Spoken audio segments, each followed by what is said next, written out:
good evening. Your host, General Electric.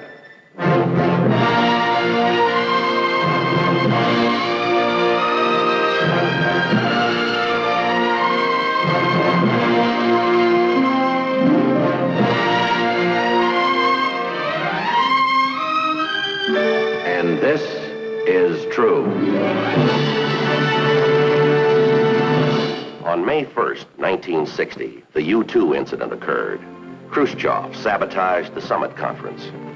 On August 13th, 1961, the Berlin Wall went up.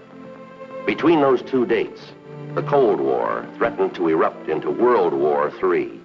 It was a time of maximum caution, maximum danger.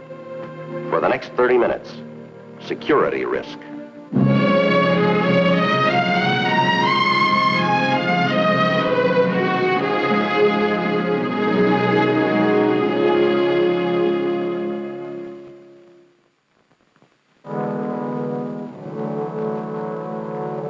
West Germany, the city of Frankfurt, April 5th, 1961. At 2:30 that afternoon, a man named Wilhelm Frieda entered a telegraph office.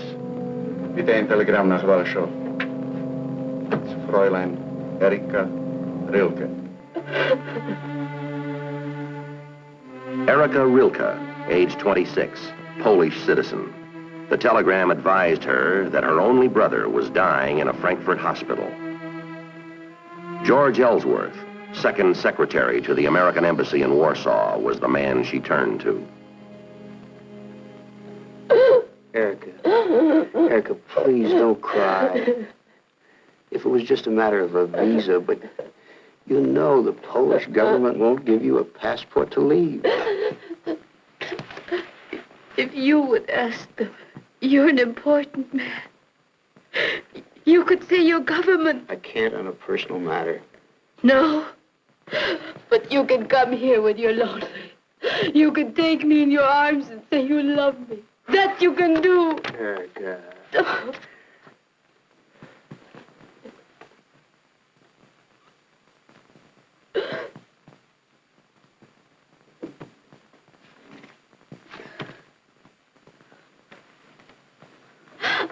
I'm sorry. I didn't mean it. You've been very kind. Please forgive me. No, I've been selfish, Erika. I really have been. I'll try to do what I can. Believe me, I will. It'll work out somehow. I just know it will. Oh, Jacek. Jacek. Thank you.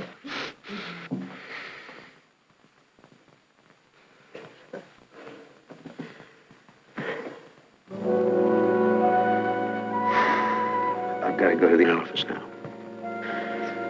This evening, you'll be here.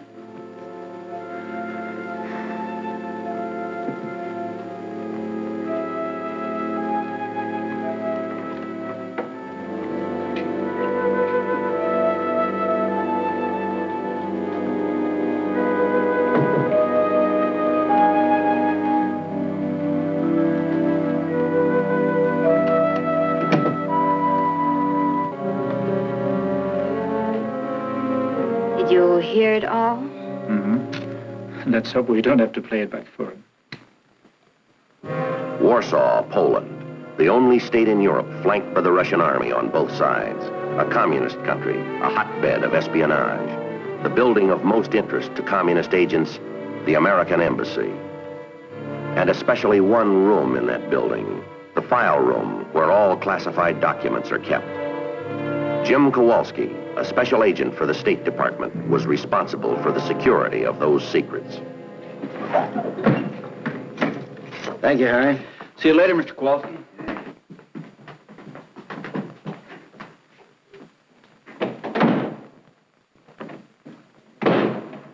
Hi. Hi. Taking Marie and the kids to the plane? Yeah. Well, while they're gone, be sure you come over to the house for dinner. When you going on your vacation? Oh, a week, 10 days. Say goodbye for me, will you? Okay. It was April 7th. George Ellsworth's wife, Marie, and their children left for Paris to visit her parents.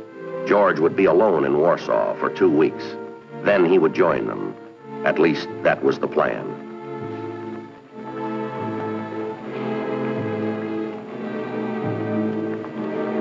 Mr. Ellsworth? Excuse me, but aren't you Mr. George Ellsworth of the American Embassy? That's right.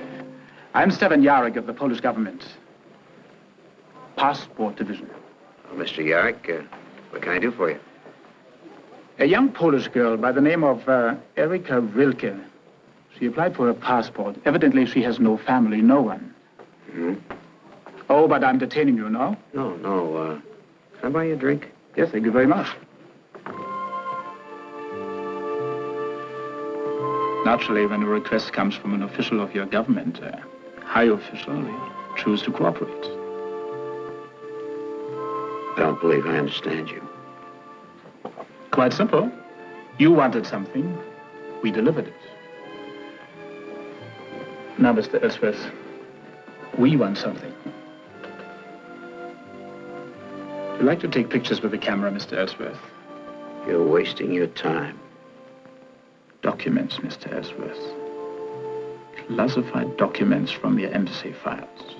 Do you know what would happen if I were to report this? What would you report? That you, a married man with children, have been secretly involved with another woman for months. I would deny it, and so would her. So would she. It would be your word against ours.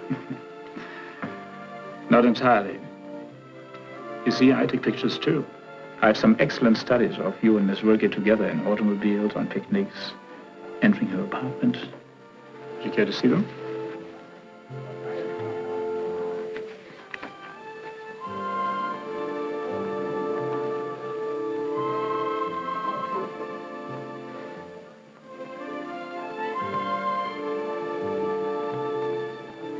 I shall expect to hear from you very soon.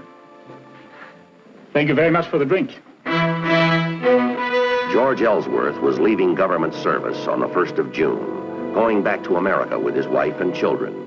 He had been in the State Department for 5 years. His record was excellent. He had only 7 more weeks to go.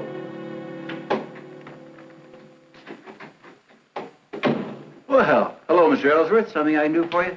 Harry, the classified material for the past 2 weeks. Please, could I read it? Of course. With my family away, I'm trying to catch up with my work.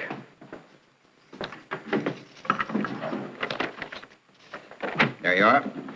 I'm not keeping you late, am I? Oh, no. I'm just weeding out some of the old stuff. I'll be here for a couple of more hours at least. You don't have to stay on my account.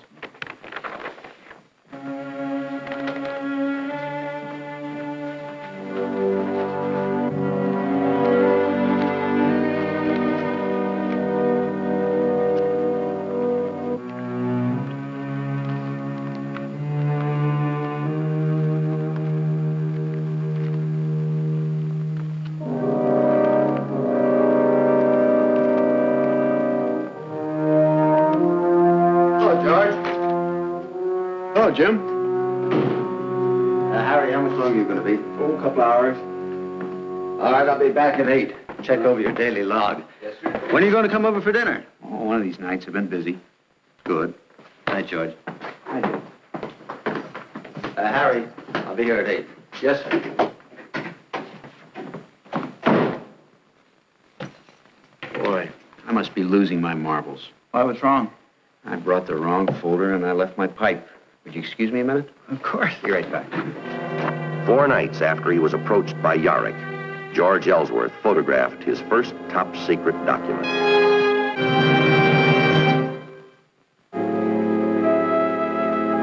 In 1961, West Germany had no diplomatic relations with Poland. As a courtesy, visas were handled for West Germany by the American consulate. On April 21st, Jim Kowalski was called to the office of Tom Erickson, American Vice Consul. Tom? Hi, Jim. Sit down. Thanks for the time, Jim. I thought it wiser to see you rather than use the phone. Was there anything wrong? No, I'm just puzzled. Maybe there's nothing to it, probably isn't, but I can't get something out of my mind. What is it? Well, this morning, my office issued a visa to a Polish girl, Erika Rilke.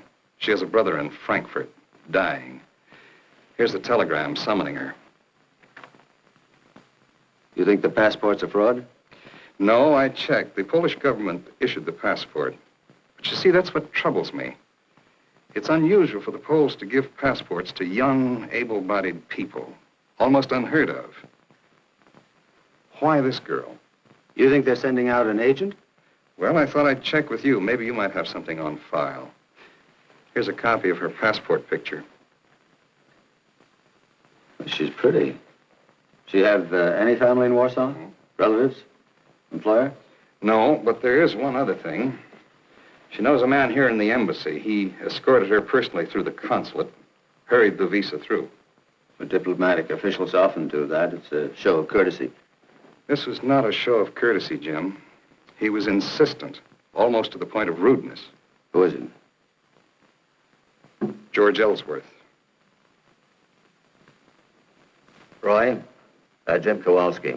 I want to send a message in code. Ben Waltman, security officer, American consulate, Frankfurt. Please verify identity, address, occupation. Klaus Rilke, reported dying, Frankfurt Hospital. Urgent. Thank you, Roy. Harry, you want to see what we have in the file on that woman? Her name is Rilke, and the address is on the telegram. Harry, has George been in the file room much lately? Every night. Till yesterday, said he wanted to get all caught up before he went on vacation.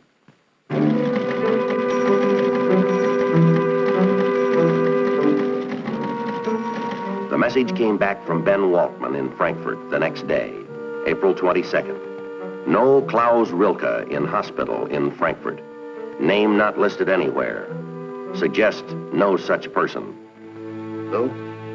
Jim Kowalski. Is the new leave roster out yet? You got it handy? George Ellsworth's going on vacation tomorrow. 10 days. Where'd he put in for? Frankfurt. On the morning of April 24th, George Ellsworth checked into a Frankfurt hotel. A few hours later, Jim Kowalski arrived in Frankfurt. He was met by Ben Waltman, who advised him that Ellsworth was being kept under constant surveillance. Ellsworth and Fraulein Rilke returned to their hotel later that afternoon to find Wilhelm Frieda waiting for them. His identity and address were already being traced by the police. Frieda gave them the keys to his car, which he had driven to the hotel.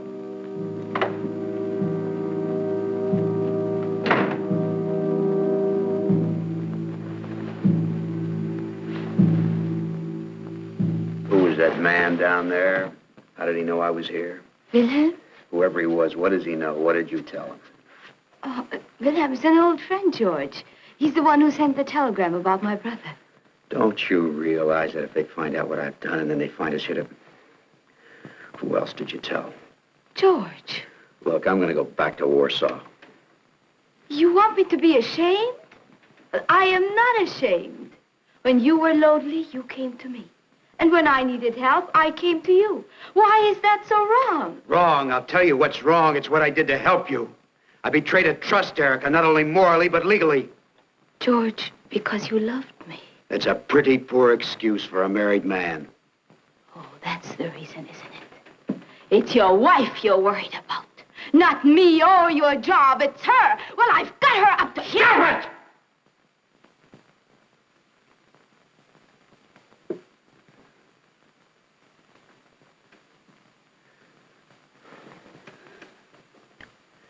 Listen, Erica, I'll help find you an apartment here. I'll pay 6 months' rent in advance. You're so generous with money when you have no more use for me. How could you possibly say a thing like that to me after what I did for you? I was a traitor to my country so you could have a passport to leave Poland. Now, isn't that enough for you?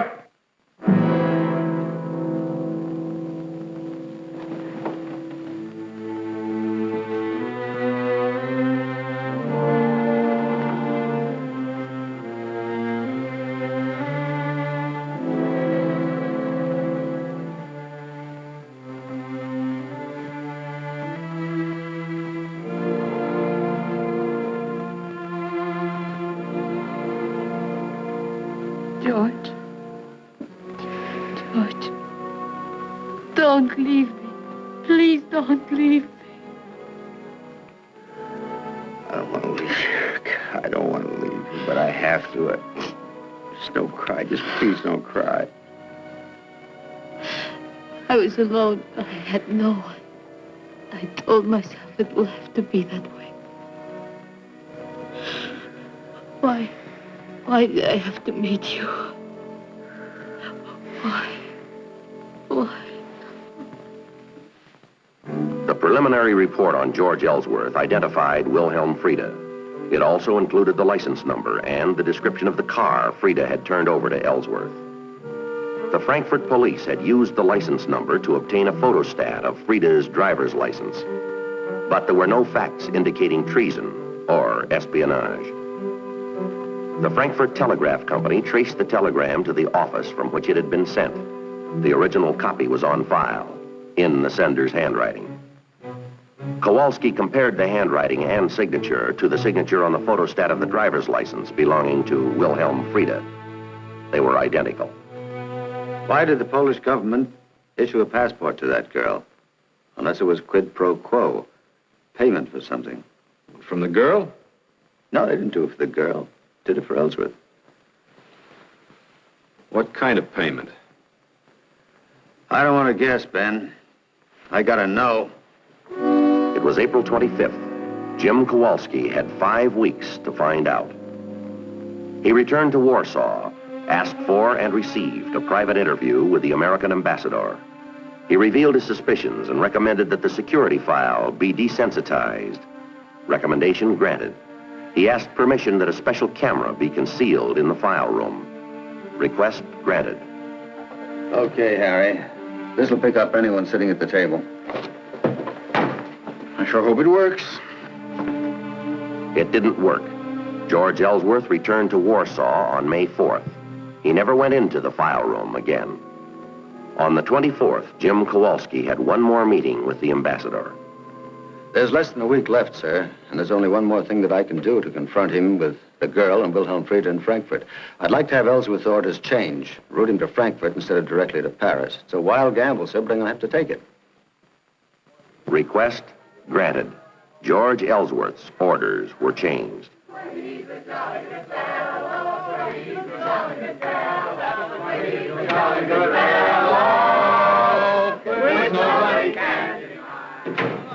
You seem to be giving you quite a send-off. Yeah. When's your plane leave for Paris? Well, I'm not going to Paris with Marie and the kids. I'm taking the midnight plane for Frankfurt. It's a change of orders. Why Frankfurt? Well, I'm supposed to meet with the protocol officer there. I suppose it's a briefing session with my successor. Listen, Jim, I'm not very good at saying goodbyes. I guess I'm the kind of person that doesn't like to let go of anything, want everything for keeps. But I'm going to miss you and Louise and the kids. Those ski trips and those cheeseburgers you make every Sunday afternoon. Well, George, keep in touch. George, good luck.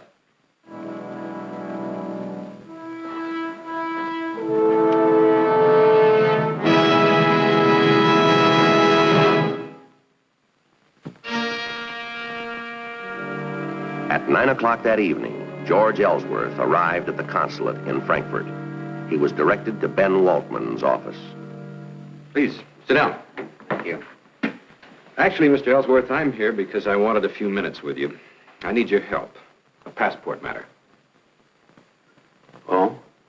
The German police picked up a woman named Erika Rilke. They think her passport and visa are fraudulent. Now, she says she knows you slightly. Says you helped her in some way. Well, yes, I remember, but I can assure you that her passport and visa were quite in order. Know her well? Oh, no, not very. She was orphaned during the war. She's poor. She wanted to get out of Warsaw for good. She has a brother here in Frankfurt, and he's very sick. In fact, he's dying, and...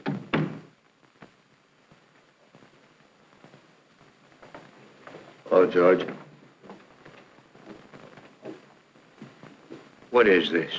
Well, there are a few questions we want answered. I don't have to answer anything. Will you bring Miss Rilke in, please? George, am I glad to see you. What's this all about? Now, just take it easy, darling. Just take it easy. All right, Jim. Obviously, you know about us. So? We know. You were together here in April. We had you under surveillance. This is my private life, Jim. Stay out of it. You were taken, George. You've been had. What? She's lied How to you. can you say such a thing? That's You not lied true. to him. He's the one that's lying, darling. I don't believe him. What are they trying to do? She's booked passage on a plane for Warsaw. Tomorrow. She never wanted to leave Poland. Did you? No, I swear to you, I didn't. I didn't. No.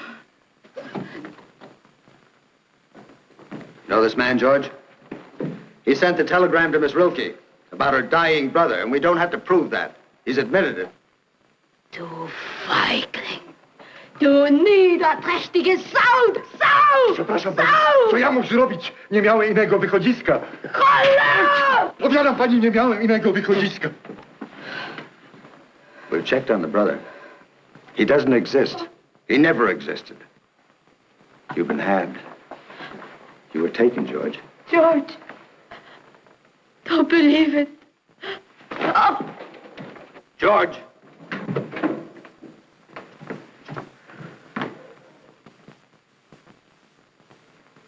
George. George. George, you gotta tell me the truth. Did you give any secret information to the communists? I don't know what you're talking about. Now, just leave me alone. George, don't lie to me. I've got to know what kind of information it was. Look, a lot of classified material goes into Poland by telegram in code. George, stop! Listen to me. Listen! You're not a traitor. I know that. You just got trapped. The communists have got copies of those telegrams. If you pass them any translations, they can crack that code. We've got to know. We can't go on sending messages in a code that they know. George, I can't stop you. You know that. By midnight tonight, you'll be on your way home. We'll never know, but you'll know. And I don't think you can live with that, George. You're taking your kids home to teach them they're Americans. Who's going to teach them that, George? You?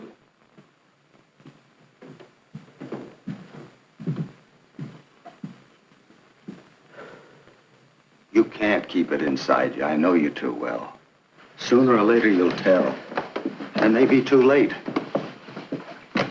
By keeping quiet about it now, it might cause damage to hundreds, thousands of people, because you didn't speak up in time.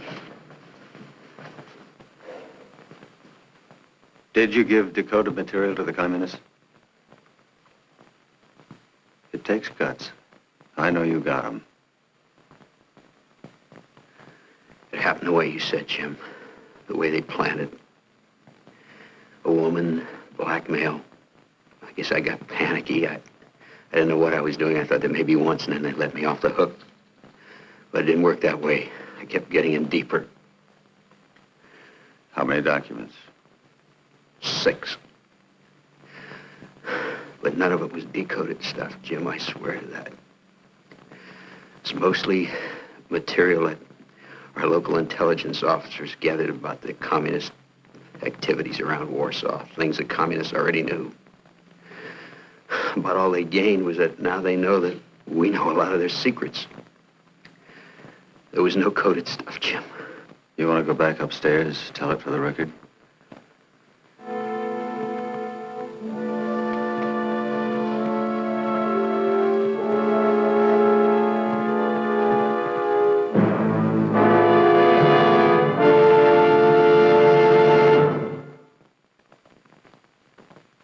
In diplomatic circles, it's often said that peace or war may hinge on who reads a single piece of paper. Because of that, the problem of security is a vital one. Now, there aren't many Jim Kowalskis. The State Department's Office of Security numbers just 235 men. We have 300 missions overseas. It's a big job, but then they're big men.